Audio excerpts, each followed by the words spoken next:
बिस्मिल्लाहिर्रहमानिर्रहीम। अस्सलाम वालेकुम स्टूडेंट, मैं हूं वाजिद अली कंबो, आपका chemistry teacher.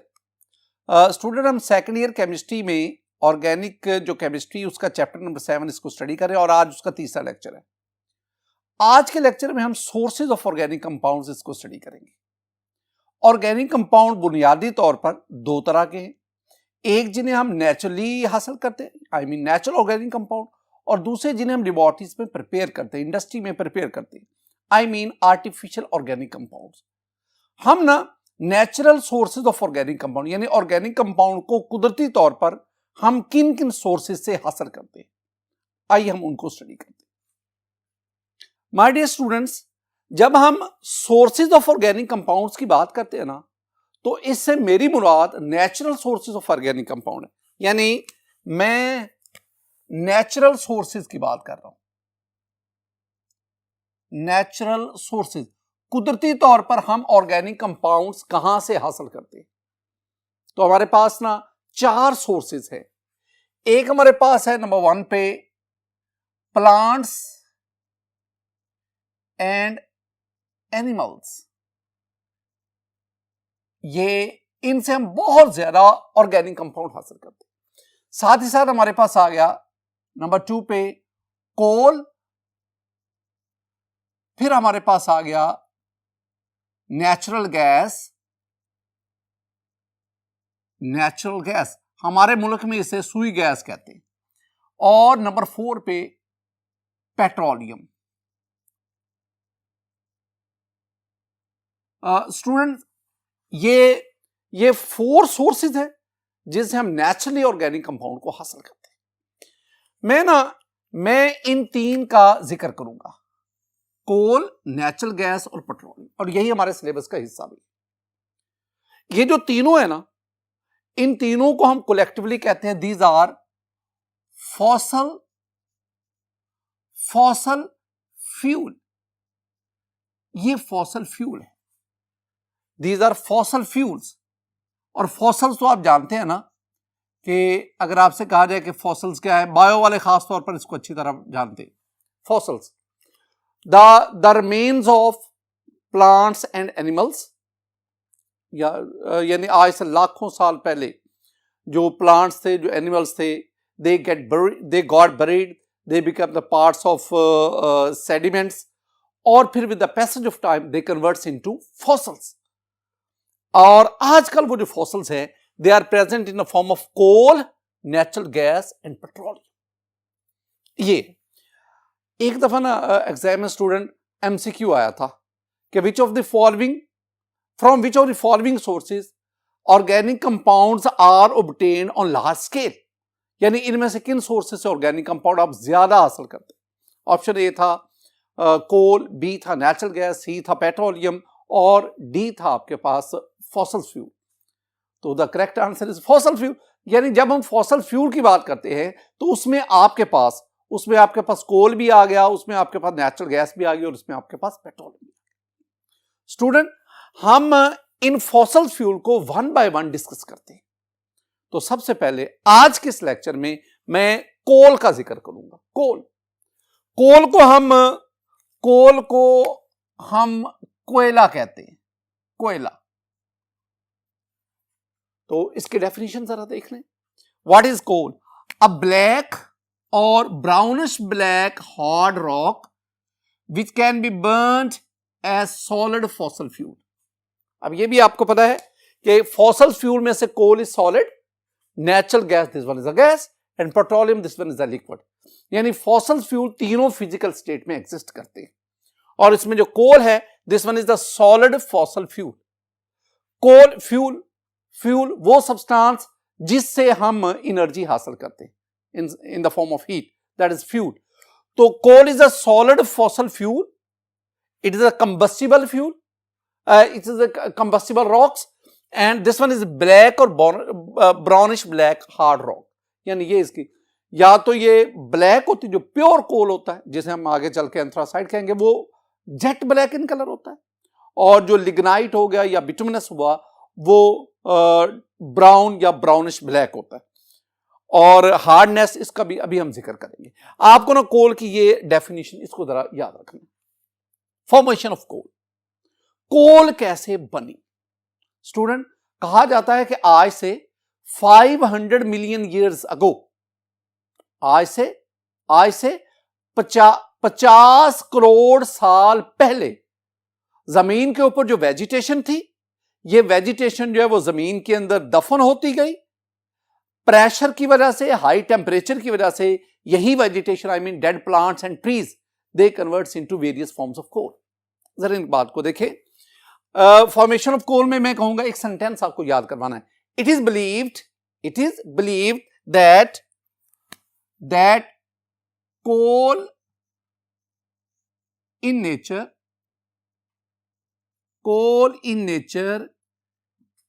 is formed inside earth crust by the decay of plants। मैं ना इसको वेजिटेशन कह देता हूं, वेजिटेशन। और जब मैं वेजिटेशन कहता हूं तो इससे मेरी मुराद हर्ब्स, श्रब्स, ट्रीज सारे आ जाते हैं। और ये जो मैं बात कर रहा हूं ना, ये मैं बात कर रहा हूं आज से 500 मिलियन ईयर्स एगो।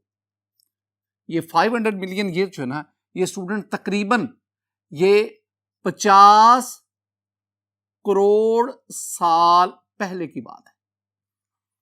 यानी आज से 500 मिलियन ईयर्स अगो, आज से 50 करोड़ साल पहले जो वेजिटेशन थी, जो प्लांट्स थे, जो हर्ब्स थी, जो श्रब्स थी, ये जमीन के अंदर दफन हो गए।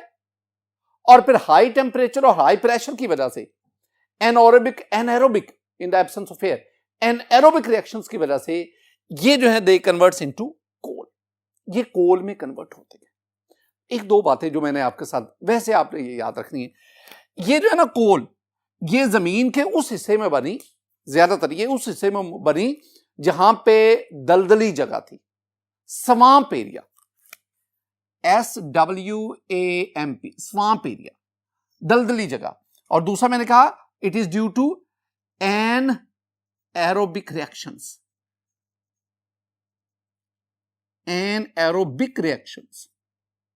उसकी वजह से ये जो वेजिटेशन है इट कन्वर्ट्स इनटू कोल।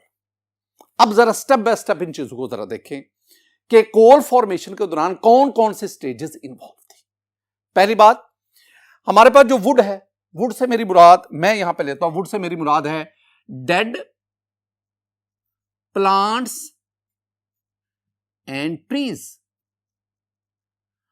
आज से करोड़ों साल पहले जमीन के ऊपर जो प्लांट्स थे, जो ट्रीज थे, जब उनका यानी वो खत्म हुए डिफरेंट इन्वायरमेंटल फैक्टर्स की वजह से, उनको मैं वुड कह रहा हूं। It is due to bacterial, ये जमीन के अंदर गए, bacterial and chemical reactions. Bacterial और केमिकल रिएक्शन की वजह से ये जो डेड प्लांट्स और ट्री है वो पीट में कन्वर्ट हो गए। तो कोल फॉर्मेशन में जो पहली स्टेज आती है दैट इज द पीट। पहले पीट बना। व्हाट इज पीट? पीट जो है ना स्टूडेंट, पीट अगर आप देखेंगे तो पीट इज डेड प्लांट्स, ये स्पॉन्जी फॉर्म है, ये बिल्कुल इब्तदाई शक्ल है, लेकिन वुड को पीट में कन्वर्ट होने में लाखों साल लगे, करोड़ों साल लगे। अब आपके पास पीट आ गई। ये जो पीट है ये under high pressure and high temperature, high pressure और हाई टेम्परेचर के बदौलत ये पीट लिग्नाइट में कन्वर्ट हुई। लिग्नाइट, आमतौर पर कहा जाता है कि lignite is the first form of coal. Peat, this is a form prior to coal formation. बहरहाल हम कहते हैं कि this one is the first stage, this one is the second stage. अब पीट से लिग्नाइट बनी। अब हुआ क्या? पीट से लिग्नाइट कैसे बनी? Due to high pressure, due to high temperature. अब होता क्या जा रहा है, जब पीट बनी, पीट के बाद पीट जमीन के अंदर नीचे से नीचे जा रही है, सेडिमेंटल प्रेशर, ऊपर जो लेयर्स हैं सैंड की, सॉइल की और डिफरेंट पीट लेयर्स भी हैं, उनकी वजह से पीट नीचे जा रही है आहिस्ता से। 1-2 दिन की बात नहीं है, 2-4 साल की बात नहीं है, ये लाखों सालों की बात है। और इस लाखों सालों में ये पीट आहिस्ता आहिस्ता नीचे जा रही है। जैसे जैसे नीचे जा रही है, सेडिमेंटल प्रेशर भी बढ़ रहा है, टेम्परेचर भी इंक्रीज कर रहा है। इन फैक्टर्स की वजह से जो कार्बन कंटेंट्स हैं वो एक दूसरे के करीब होते जा रहे हैं और ये पीट किस में कन्वर्ट होगी, लिग्नाइट। स्टूडेंट, ये जो लिग्नाइट है, lignite is light brown, this one is a light brown soft coal, soft है, लाइट ब्राउन इन कलर से।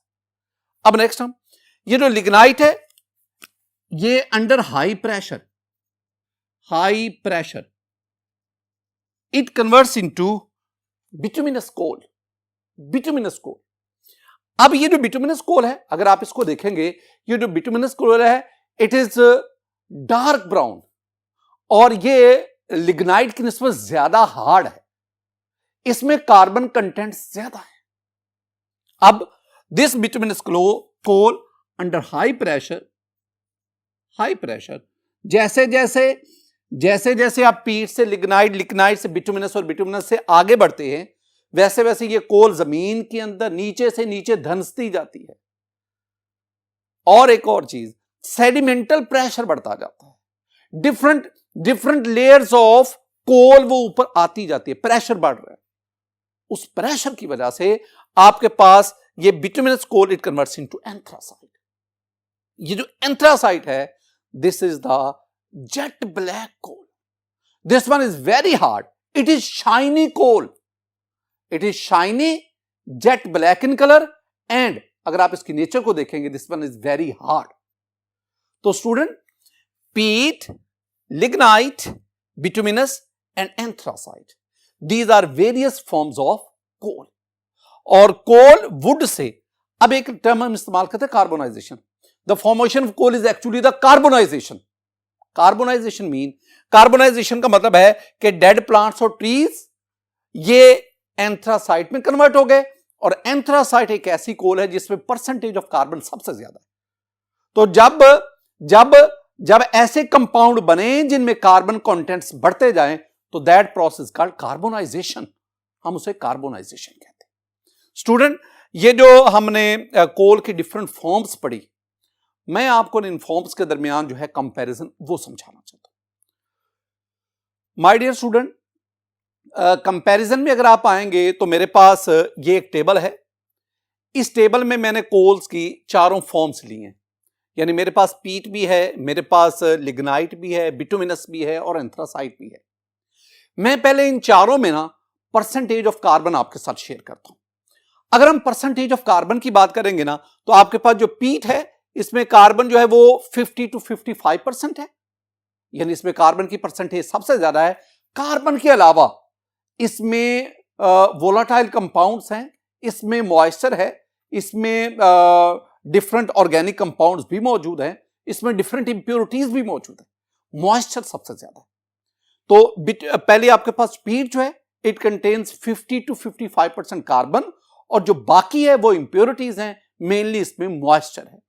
दूसरा आपके पास लिग्नाइट है। स्टूडेंट, लिग्नाइट में आपके पास 65 to 70% कार्बन है, यानी कार्बन परसेंटेज बढ़ गई। तीसरा आपके पास क्या है, बिटुमिनस कोल है, इसमें 80 to 85% कार्बन है।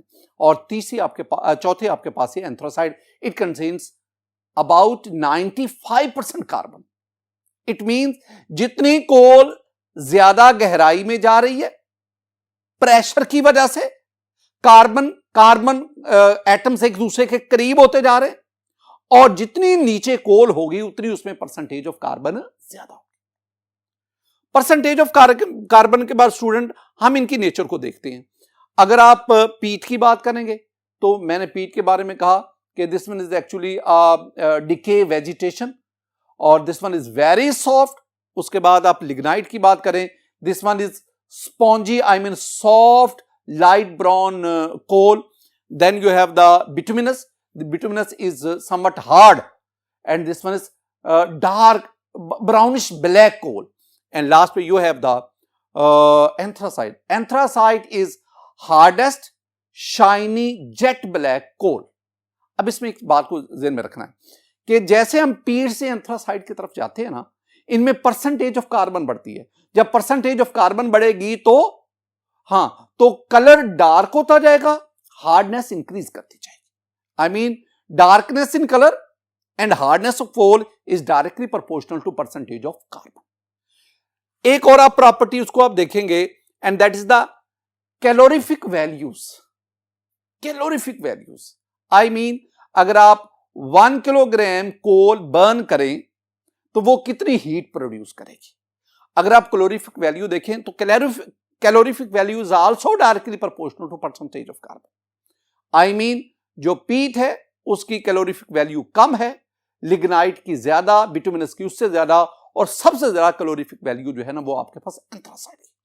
अगर मैं स्मोक के लिहाज से बात करूं तो जिसमें जितना कार्बन ज्यादा होगा उतनी वो कम स्मोक प्रोड्यूस करेगी, उतनी वो कम ऐश प्रोड्यूस करेगी, उसकी कंबस्टिबल प्रॉपर्टी उतनी ज्यादा होगी।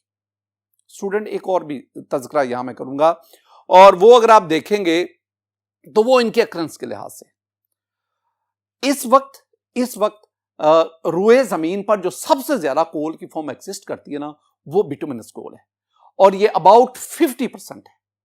तकरीबन 50% कोल जो इस वक्त मौजूद है दुनिया के मुख्तलिफ हिस्सों में वो बिटुमिनस कोल है।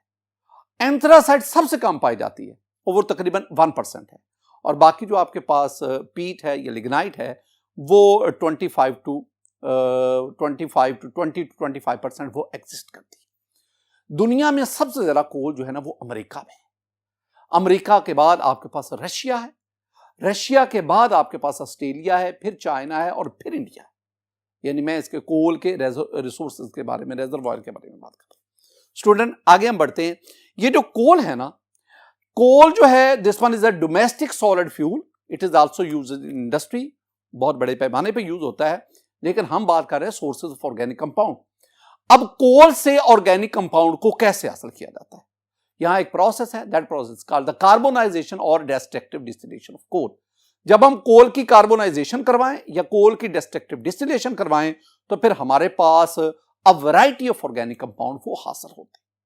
देखिए इसमें अब हमारा इसमें कार्बोनाइजेशन या destructive distillation of coal, carbonization और डिस्ट्रक्टिव डिस्टिलेशन ऑफ कोल। ये डिस्ट्रक्टिव डिस्टिलेशन क्या होती है? The heating of a substance, the heating of a fuel in the absence of air. अगर आप हवा की मौजूदगी में किसी भी सब्सटेंस को हीट करते हैं दैट इज कॉल्ड कंबस्टन, और अगर आप इन एब्सेंस ऑफ एयर तो that is called the destructive distillation. हम इसे कार्बोनाइजेशन ऑफ कोल भी कहते हैं। डेफिनेशन देखें माय डियर स्टूडेंट, आपके पास डेफिनेशन है कि व्हेन कोल इज हीटेड, ये कौन सी कोल है? आमतौर पर कहा जाता है कि ये बिटुमिनस कोल है। जरूरी नहीं कि बिटुमिनस, आप एंथ्रासाइड की बात कर सकते हैं, आप लिग्नाइट की बात कर सकते हैं, लेकिन ज्यादातर हम कार्बोनाइजेशन में बिटुमिनस कोल इसका इस्तेमाल करते हैं। तो when coal is heated at high temperature, ये जरूरी है। In the absence of air, ये कंडीशन है। अगर प्रेजेंस ऑफ एयर होगी तो कंबस्टन हो जाएगी। तो in order to ensure the destructive distillation air must be absent.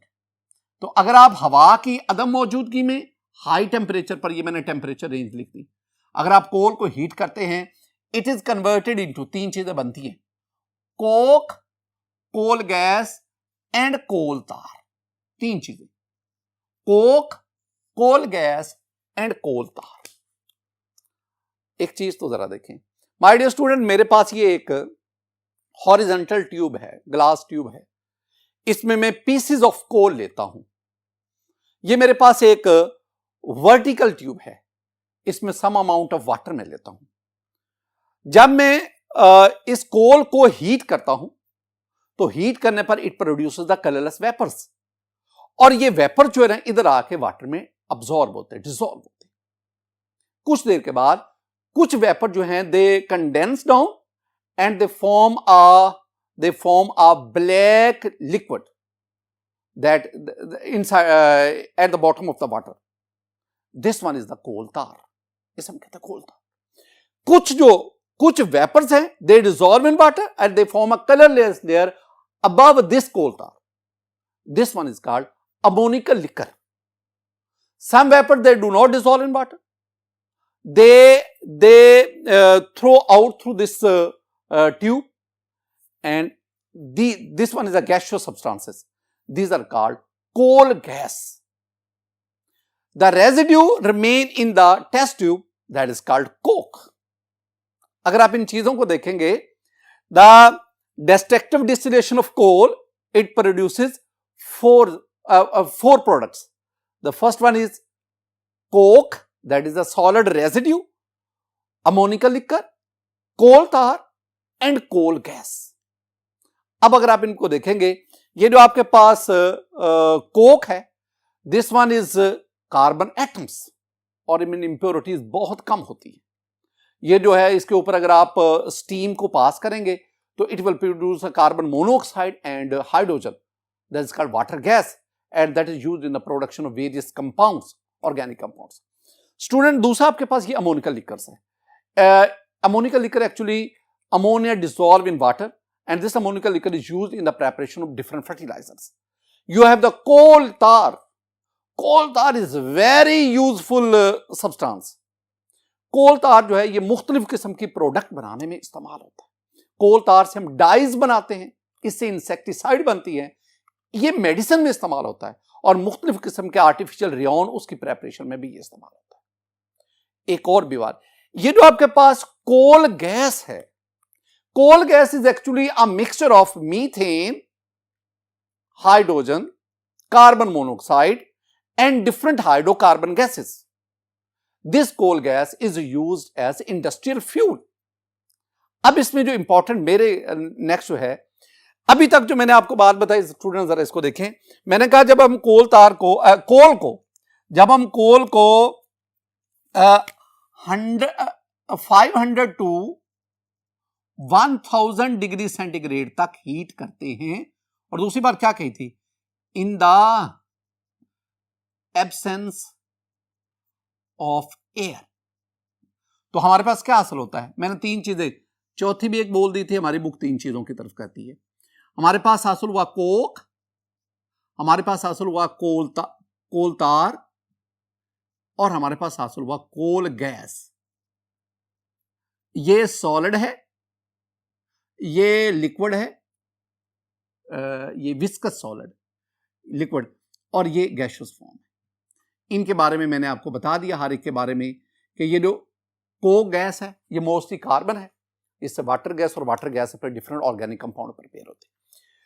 Coal gas के बारे में मैंने आपको बता दिया, this one is a mixture of CH4, methane, साथ ही carbon monoxide, hydrogen and different hydrocarbons, और ये जो है it is used as industrial fuel. अब ये कोल तार की तरफ आते हैं. ये कोल तार क्या है स्टूडेंट? कोल तार बहुत बहुत इंपॉर्टेंट है. अगर आप कोल तार की फर्दर फ्रैक्शनल डिस्टिलेशन करवाएं, fractional distillation of coal tar, तो हमारे पास a variety of organic compound हासिल होते हैं. ऑर्गेनिक कंपाउंड्स, बाज बुक्स कहती हैं कि कोल तार की फ्रैक्शनल डिस्टिलेशन से 217 एरोमेटिक कंपाउंड्स हासिल होते हैं. दुनिया में ना जो केमिकल इंडस्ट्री है ना वो सबसे ज्यादा जर्मनी की समझी जाती है, और कहा जाता है कि जर्मनी की जो केमिकल इंडस्ट्री है ना वो ज्यादातर कोल तार से हासिल होने वाले इन एरोमेटिक कंपाउंड इसकी बेस पे वो चलती है. जब हम चैप्टर नंबर 9 पढ़ेंगे ना तो वहां हम बेंजीन को पढ़ेंगे और हम कहेंगे कि Hofmann obtained benzene from coal tar. इसी तरह जब हम चैप्टर नंबर 11 पे जाएंगे तो हम वहां पे अल्कोहल और फिनोल को पढ़ेंगे, और फिनोल में भी हम जिक्र करेंगे कि phenol is also obtained from coal tar. ये जो बेंजीन है, ये जो फिनोल है, these are aromatic compounds and they are obtained by the fractional distillation of coal tar. तो ये जो कोल तार हासिल हुई है, इस कोल तार की फ्रैक्शनल डिस्टिलेशन से मजीद हमारे पास ऑर्गेनिक कंपाउंड हासिल होते हैं। स्टूडेंट, ये था हमारे पास कार्बोनाइजेशन और डिस्ट्रक्टिव डिस्टिलेशन। हम आगे बढ़ते हैं। यूजेस ऑफ कोल, कोल को कहां इस्तेमाल किया जाता है? मेन यूज तो मैंने आपको बता दिया ना कि कोल से हम ऑर्गेनिक कंपाउंड इनको हासिल करते हैं। This one is the natural source of organic compound. और भी कुछ बातें जरा देखें my dear student. Coal resources in Pakistan,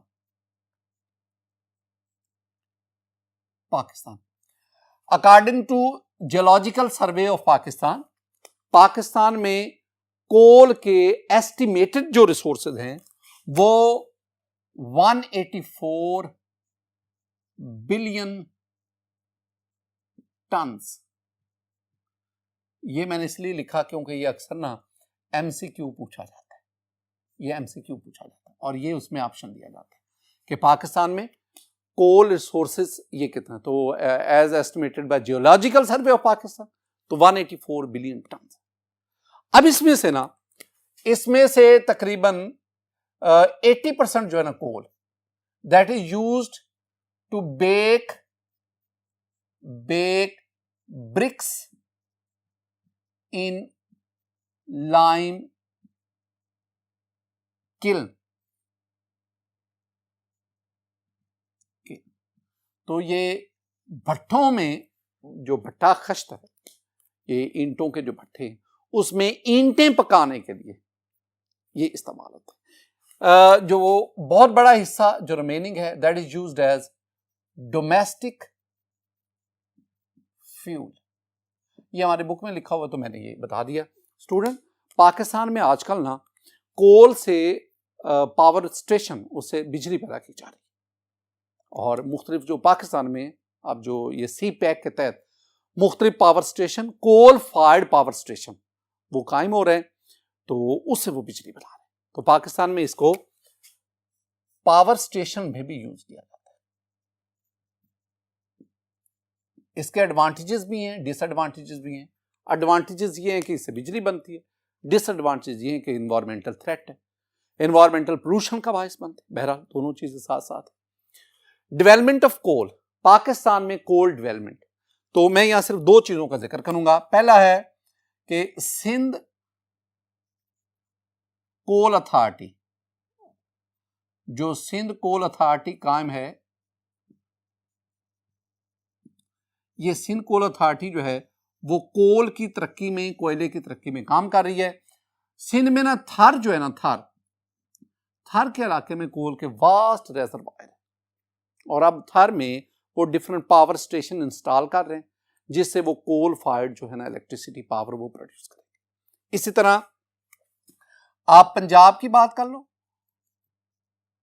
आप केपी की बात कर लो, आप बलूचिस्तान की बात कर लो, तो इन सूबों में ये जो हमारे प्रोविंसेस हैं इनमें भी डिफरेंट अथॉरिटीज हैं जो कोल डेवलपमेंट अथॉरिटीज जो हैं वो कोल उससे मुख्तलिफ मंसूबे शुरू करके कोल को हासिल करना माइनिंग के जरिए और फिर उस कोल को मुख्तलिफ प्रोजेक्ट में इस्तेमाल किया जाता है।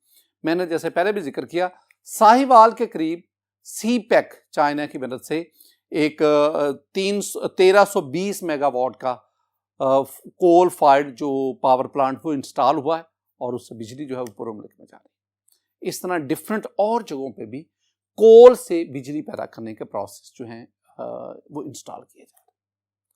स्टूडेंट, आज के इस लेक्चर में हमने natural source of organic compound को पढ़ा और उसमें पहला सोर्स जो कोल है उसकी फॉर्मेशन को पढ़ा, डिफरेंट फॉर्म्स ऑफ कोल को पढ़ा, यूजेस ऑफ कोल को पढ़ा और पाकिस्तान में कोल की डेवलपमेंट उसमें क्या क्या काम हो रहा है उसको हमने स्टडी किया। मेरी दुआ है कि अल्लाह ताला आप पर अपना फजल फरमाए, अल्लाह ताला आप पर अपना करम फरमाए। अस्सलामु अलैकुम व रहमतुल्लाह।